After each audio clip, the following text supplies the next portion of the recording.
বাংলার মাননীয় মুখ্যমন্ত্রী মমতা বন্দ্যোপাধ্যায়ের অনুপ্রেরণায় শ্যামপুর বিধানসভা কেন্দ্রের অন্তর্গত বাজশ্রী গ্রাম পঞ্চায়েতের আরগড়িয়া গ্রামে জল সরবরাহ প্রকল্পের শুভ উদ্বোধন অনুষ্ঠান গত 4 ফেব্রুয়ারি রবিবার বৈকাল 3টায় হয়ে গেল।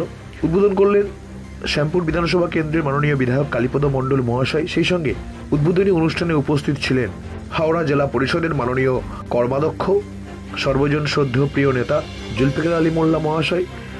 উপস্থিত ছিলেন শ্যামপুর 2 নম্বর পঞ্চায়েত সমিতির সহকারী সভাপতি সম্মানীয় শ্রদ্ধেয় নদেবাসী জানা মহাশয়, শ্যামপুর 2 নম্বর পঞ্চায়েত সমিতির বিডিও মাননীয় সঞ্জু গুহ মজুমদার মহাশয়। সেই সঙ্গে উপস্থিত ছিলেন শ্যামপুর 2 নম্বর পঞ্চায়েত সমিতির সভাপতি মাননীয়া শ্রীমতী কান্তামান্না মহাশয়া।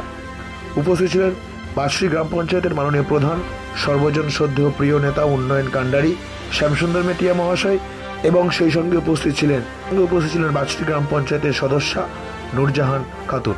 বাজশ্রী গ্রাম পঞ্চায়েতের প্রায় 25টি সংসদের মধ্যে 22টি গ্রামে এই পানীয় জল সরবরাহ প্রকল্পের কাজ এবং সেই সঙ্গে বাড়ি বাড়ি পানীয় জল ইতিমধ্যেই পৌঁছে গিয়েছে। বাংলার মাননীয় মুখ্যমন্ত্রী মমতা বন্দ্যোপাধ্যায় যে অঙ্গীকারবদ্ধ তিনি হয়েছিলেন যে প্রতি বাড়িতে বাড়িতে তিনি জল পৌঁছে দেবেন, তারই প্রচেষ্টা স্বরূপ আমাদের গ্রাম পঞ্চায়েতের পক্ষ থেকে এই উদ্যোগ নেওয়া হয়েছে। 22টি গ্রামে ইতিমধ্যেই প্রতিটি মানুষের ঘরে ঘরে পানীয় জল সরবরাহ করা হয়। উক্ত উদ্বোধনী অনুষ্ঠানের কিছু অংশ আমরা আপনাদের সঙ্গে শেয়ার করছি। সঙ্গে থাকবেন, চ্যানেলটিকে সাবস্ক্রাইব করবেন, লাইক করবেন, শেয়ার করবেন এবং কমেন্ট করবেন। ধন্যবাদ। কিছু ধাতু মিশছে, যে ধাতুগুলো মানব শরীরে গেলে তার কিছু বিরূপ প্রতিক্রিয়া ঘটে এবং শরীরে নানান ধরনের রোগের সৃষ্টি হয় এবং বেশিরভাগই এবং দেখবেন বহু মানুষ আজকে আমাদের মধ্যে সমাজে আছে জলের কারণে শুধুমাত্র কিডনির নানান রোগে ভুগছে। এই জন্য জলকে বাঁচাতে হবে যতদূর সম্ভব, যদি আমাদের মানব সভ্যতা মানব জাতিকে এগিয়ে নিয়ে যেতে হবে। এবং জলকে বাঁচাতে পারবো কি করে? জলটা নিত্য প্রয়োজনীয় ব্যাপার জিনিস, রান্না বান্না করতেও কাজে লাগবে, ধোয়ার কাজেও লাগবে, চাষের মধ্যেই এটা আমি কমিটমেন্ট করতে পারি এখান থেকে। তাহলে আমি দেখছি যে সারা বাজশ্রী অঞ্চলের, এই জন্যই বলছিলাম 14টা অঞ্চলের মধ্যে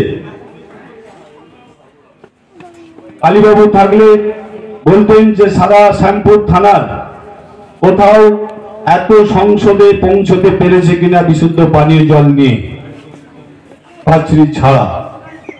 দ্বিতীয়ত হাওড়া জেলার মধ্যে বললাম কেন জেলা, আর আমি যেটা আজও বিডিও সাহেব আছেন নতুন, মানে আমি এই জল সম্পর্কে 2-4টি কথা বলে দেবো। যারা আপনারা জল ব্যবহার করবেন, জলটাকে যত্রতত্র নষ্ট করবেন না। সাথে সাথে বলবো যে জলের যেখানে ট্যাপ অনর্গল না খোলা থাকে, কারণ এইটা মিষ্টি জল, মিঠা জল, এটা কিন্তু আগামী দিনে ভয়ঙ্কর খারাপের জায়গায় যাবে, আমাদের কিনে খেতে হবে, যেমন বিদেশে আমেরিকা থেকে শুরু করে।